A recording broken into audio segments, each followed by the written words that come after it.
So in today's class we will study the sleep. So before sleep, there is one topic in Ayurvedic portion, that is Nidra and Swapna. So sleep, जो nervous system में एक topic है sleep, what is the sleep, उसके types REM, NREM, और nervous system जब कराऊंगा तब बताऊंगा. अभी आयुर्वेदिक पोर्शन है निद्रा. बेसिकली निद्रा के बारे में क्या कहा गया है, एक चरक संहिता सुखस्थान का श्लोक है 11वें चैप्टर में, उसमें बताया है क्या, तेरे उपस्तंभ इति आहार स्वप्न ब्रह्मचर्य, तेरे उपस्तंभ इति आहार स्वप्न ब्रह्मचर्य अभिद्रवि युक्ति रुक्ते उपस्तब्धम उपस्तंभे शरीरम बलवण उच्चयो उचितम अनुवर्तते यावत् आयु संस्कार. इसका मतलब क्या है? इसका मतलब है उपस्तंभ. उपस्तंभ का मतलब क्या होता है? खंभे. उपस्तंभ का मतलब स्तंभ, खंभे. उत्तरे उपस्तंभ इति, ऐसे तीन खंभे हैं, ऐसे तीन पिलर हैं. वो पिलर कौन कौन से? आहार, स्वप्न और ब्रह्मचर्य. तो एक आहार, दूसरा निद्रा या स्वप्न, तीसरा ब्रह्मचर्य. तो ये तीन पिलर हैं, ये तीन खंभे हैं जिसके ऊपर कुछ चीजें आधारित हैं. क्या चीजें हैं वो? अविश्रमी युक्ते उक्ते उपस्तब्धम उपस्तंभे. तो अगर कोई व्यक्ति, अगर कोई शरीर, अगर कोई प्राणी युक्ति पूर्वक इन चीजों का उपयोग करता है तो क्या होगा? शरीरम बल वर्ण उपचयो उपचितम अनुवर्तते. तो शरीर के अंदर बल, पावर, स्ट्रेंथ, वर्ण, कॉम्प्लेक्शन, उपचय, एनाबॉलिज्म, उपचितम, एनाबॉलिक प्रोसेस, अनुवर्तते, प्रॉपरली होगी, यावत आयु संस्कार, और उस व्यक्ति की जो आयु है वो मेंटेन रहेगी. तो वास्तव में बताओ, इसको देखने में बहुत टफ लग रहा है कि याद नहीं होगा, बट बहुत सिंपल श्लोक. श्लोक क्या कहता है? तीन उपस्तंभ हैं, तेरे उपस्तंभ इति. कौन कौन से भैया? आहार, स्वप्न और ब्रह्मचर्य. तीन उपस्तंभ हैं, तीन खंभे हैं. तो तीन मतलब त्रय, खंभे मतलब उपस्तंभ हैं मतलब इति. कौन कौन से? आहार, निद्रा और ब्रह्मचर्य. तो आहार, स्वप्न और ब्रह्मचर्य तीन खंभे हैं. तीन खंभे हैं, त्रय, उपस्तंभ इति. कौन कौन से भाई? आहार, निद्रा और ब्रह्मचर्य. खत्म. इसी की अगली लाइन कहती है एभिस इनका, एभिस इनका त्रभी. ये जो तीन हैं, एभि त्रभी युक्ति युक्ते. तो ये जो तीन हैं एभिस त्रभी, ये है एभिस कौन? तीन. त्रभी, इनका युक्ति पूर्वक प्रयोग करोगे, युक्ति युक्ते, युक्ति पूर्वक, योजना पूर्वक इनका प्रयोग करोगे. क्या करना है? योजना पूर्वक इसका प्रयोग. ये 8 घंटे की नींद कंपल्सरी लेनी ही लेनी है. विदाउट डिस्टर्बेंस 8 घंटे की नींद होनी ही चाहिए. ठीक है. आप जब तक 25 ईयर्स की एज तक हो तब तक आपको ब्रह्मचर्य का पालन करना ही चाहिए. जो दिनचर्या के हिसाब से आहार बताए हैं उनका फॉलो आपको करना ही चाहिए. तो इनका तीनों का एबिस रवि क्या करना है? युक्ति पूर्वक प्रयोग करना है. क्या करना है? युक्ति पूर्वक प्रयोग. तो युक्ति युक्ते, युक्ते युक्ते. तो क्या होगा? उपस्तब्धम उपस्तंभे. तो उपस्तब्धम ये अपने ऊपर धारण करेंगे. उपस्तब्धम कौन? खंभे. उपस्तंभे. तो उपस्तब्धम उपस्तंभे. तो क्या होगा? शरीर में कुछ होगा. क्या होगा शरीर में? शरीर का बल, शरीरम बल. शरीर का कॉम्प्लेक्शन वर्ण, बल वर्ण. शरीर की एनाबॉलिज्म उपचय, एनाबॉलिक प्रोसेस उपचितम, बढ़ेगी, अनुवर्तते. तो शरीर में कुछ होगा. शरीर में क्या होगा? बल. शरीर में और क्या होगा? वर्ण. और क्या होगा? उपचय. और क्या होगा? उपचितम.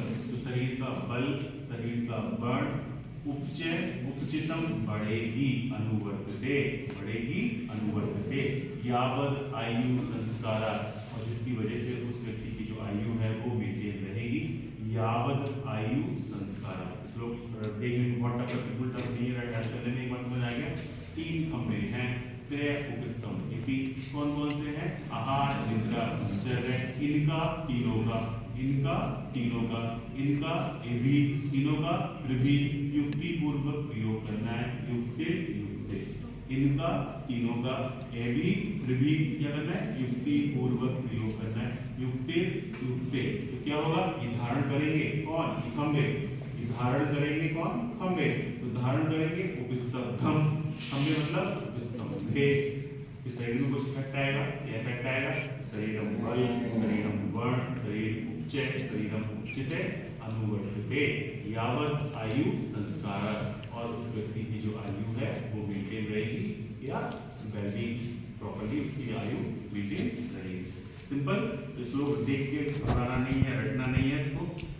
खंभे हैं, कौन कौन से? इन खंभों का युक्ति पूर्वक खड़े रहेंगे कौन? खंभे। शरीर में क्या होगा? बल, वर्ण, उपचय, उच्चतम बढ़ेंगे, अनुवर्तते, और उसकी आयु मेंटेन रहेगी, आयु संस्कार। सिंपल, ठीक है, समझ आ गया? अगला श्लोक हम देखते हैं, बोधि चरक संहिता सूत्र स्नान 21 चैप्टर का है। वो क्या कहता है? जैसे निद्रा की उत्पत्ति, यदा तु मनसि क्लांते कर्मात्मान किलम अन्विता विषयभ्यो निवृत्तन्ते तदा स्व इति मानवा। बहुत सुंदर सा श्लोक है। इदा तु मनसि क्लांते, इदा मतलब श्लोक है गीता का, इदा इदा हि धर्मस्य, जब जब धर्म की हानि होगी। तो इदा तु मनसि क्लांते, जब जब मन थक जाएगा। इदा तु मनसि क्लांते, मनसि मतलब मन, क्लांत मतलब थक जाएगा, क्लांत मतलब थक जाएगा। तो इदा तु मनसि क्लांते, जब जब आपका मन थक जाएगा। कर्मात्मान किलम अन्विता, कर्मात्मान किलम अन्विता, और जो थकान की वजह से क्या होगा? इंद्रिय, अगले का श्लोक है, विषयभ्यो निवृत्तन्ते तदा स्वपिति मानवा, और आपकी जो इंद्रियां हैं, ज्ञानेंद्रियां, कर्मेंद्रियां, वो क्या करेंगे? अपने अपने ऑब्जेक्ट को। तो क्या होता है, जब हमें नींद आ रही होती है तो हमारे आगे बुक रखी हुई है, लेकिन बुक भी रखी हुई है, आंखें भी हैं, दिख भी रहा है, फिर भी हमारे अंदर कुछ नहीं घुस रहा। कभी कभी जब बहुत नींद आ रही होती है, हम बहुत थक गए होते हैं, कोई बोल रहा है, टीचर बोल रहा है, लेकिन क्लास में बैठे बैठे आराम से सो रहे हैं। टीचर तो बोल रहा है, बाकी 50 बच्चों के पास आवाज जा रही है, लेकिन उसके पास नहीं जा रही है। क्यों? क्योंकि जब आपका मन थक गया है और आपकी इंद्रियां अपने अपने सब्जेक्ट्स को, अपने अपने विषय को ग्रहण नहीं करती हैं। 2 पॉइंट हैं क्या? जब आपका मन थक गया है, जब आपका मन थक गया है और आपकी इंद्रियां, इंद्रियां मतलब ज्ञानेंद्रियां, कर्मेंद्रियां, मन, तीनों अपने अपने विषय को ग्रहण नहीं करते हैं, तो क्या होगा? तदा, इदा इदा हि धर्मस्य, तदा, तदा मतलब तब, स्वपति मानवा, तो मनुष्य जो है वो सो जाएगा। तो सिंपल श्लोक है ना, ध्यान से सुनो। इदा तु मनसि क्लांते, जब आपका मन थक जाएगा। इदा मतलब जब मन थक जाएगा, मनसि थक जाएगा मतलब क्लांते, और क्या होगा? विषयभ्यो निवृत्तन्ते, बस इसके कर्मात्मान किलम अन्विता, तो कर्मात्मान अपने जो कर्म है उनको एक्सेप्ट करना, किलम अन्विता, किलम मतलब थकान, मन थक गया और उसी थकान के कारण कौन? इंद्रियां क्या कर रही है? विषयभ्यो, अपने अपने सब्जेक्ट्स को, अपने अपने ऑब्जेक्ट को निवृत्तन्ते, परसीव नहीं कर पा रही है। जो आपके सेंस ऑर्गन हैं, जो आपके हाथ पैर करने इंद्रियां हैं, वो अपने अपने ऑब्जेक्ट को परसीव नहीं कर पा रही है। तदा, तब क्या हो जाएगा? स्वपति मानवा, व्यक्ति जो है वो सो जाएगा। ठीक है, ओके। एक और छोटा सा श्लोक है, वो क्या कहता है? हृदयं चेतना स्थानम उक्तम शुश्रुत देहिना, तो आचार्य सुश्रुत ने कहा है, उत्तम शुश्रुत देहिना, उत्तम मतलब कहा है, सुश्रुत मतलब आचार्य सुश्रुत ने, देहिना मतलब देह के विषय में क्या कहा है? हृदयं चेतना स्थानम, कि आपका जो हृदय है वो चेतना का स्थान है। क्या कहा है?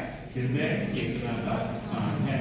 किसने कहा है? सुश्रुत ने। किसके बारे में कहा है? देह के बारे में। तो हृदय चेतना का स्थान है, उत्तम सुश्रुत देहिनाम, हृदय चेतना का स्थान है। किसने कहा है? सुश्रुत ने। किसके बारे में कहा है? देह के बारे में। और क्या कहा है? तमो अभिभूते तस्मिस्तु, और आपका जो हृदय है जब वो तम भाव से अभिभूत हो जाता है, जब वो कवर हो जाता है, किससे?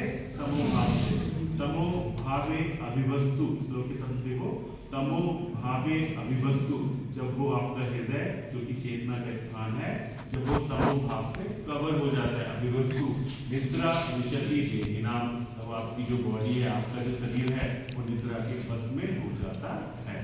तो आचार्य सुश्रुत ने क्या कहा है? आचार्य सुश्रुत ने कहा है कि हृदय चेतना का स्थान है, हृदय चेतना का स्थान है, और जब ये हृदय तमोभाव से कवर्ड हो जाता है, अभिभूत हो जाता है, उसके ऊपर तमोभाव की कवरिंग हो जाती है, तो क्या होता है? निद्रा विशति देहिनाम, तो जो आपका शरीर है वो निद्रा के बस में चला जाता है। दिस इज द उत्पत्ति ऑफ निद्रा। निद्रा की परिभाषा या निद्रा की उत्पत्ति, आपकी बॉडी में निद्रा की उत्पत्ति कैसे होती है। 2 लाइनें याद रखनी है क्या? मन थक गया, इंद्रिय थक गई, कुछ भी एग्जाम में याद ना है, A B C D कुछ भी याद ना है, तब सिर्फ 2 लाइनें याद रखनी है, मन थक गया और इंद्रिय थक गई। जब आपका मन कर गया और इंद्रिय कर गई तब आपकी बॉडी में नींद आ जाती है। अच्छा लगने का है। सुश्रुत ने क्या कहा है, जब हृदय में तमोभाव आ जाते हैं तब नींद आ जाती है। जब कुछ भी याद ना रहे, like the back bench student, हाँ जब मतलब बैक बेंच मतलब तुम लोग नहीं, मतलब यार जो एक बात कही है ये मतलब पीछे वाले बच्चे, यहाँ पीछे वाले सारे बच्चे बैठे। तो जब आपका हृदय तमोभाव से अभिभूत हो जाए तब आपके शरीर में निद्रा आ जाती है। दूसरा कि 3 खंभे हैं, कौन कौन से, आहार, निद्रा, ब्रह्मचर्य। अगर इनका अधिस्त्र भी युक्ति पूर्वक युक्ति युक्ते खड़े रहेंगे, कौन, खंभे, स्तब्धम स्तंभे, तो शरीर में क्या होगा, बल बल उच्चैत उच्चतम अनुवर्तते यावत आयु संस्कार। दिस इज व्हाट निद्रा की उत्पत्ति। समझ आ गया? कोई डाउट? हाँ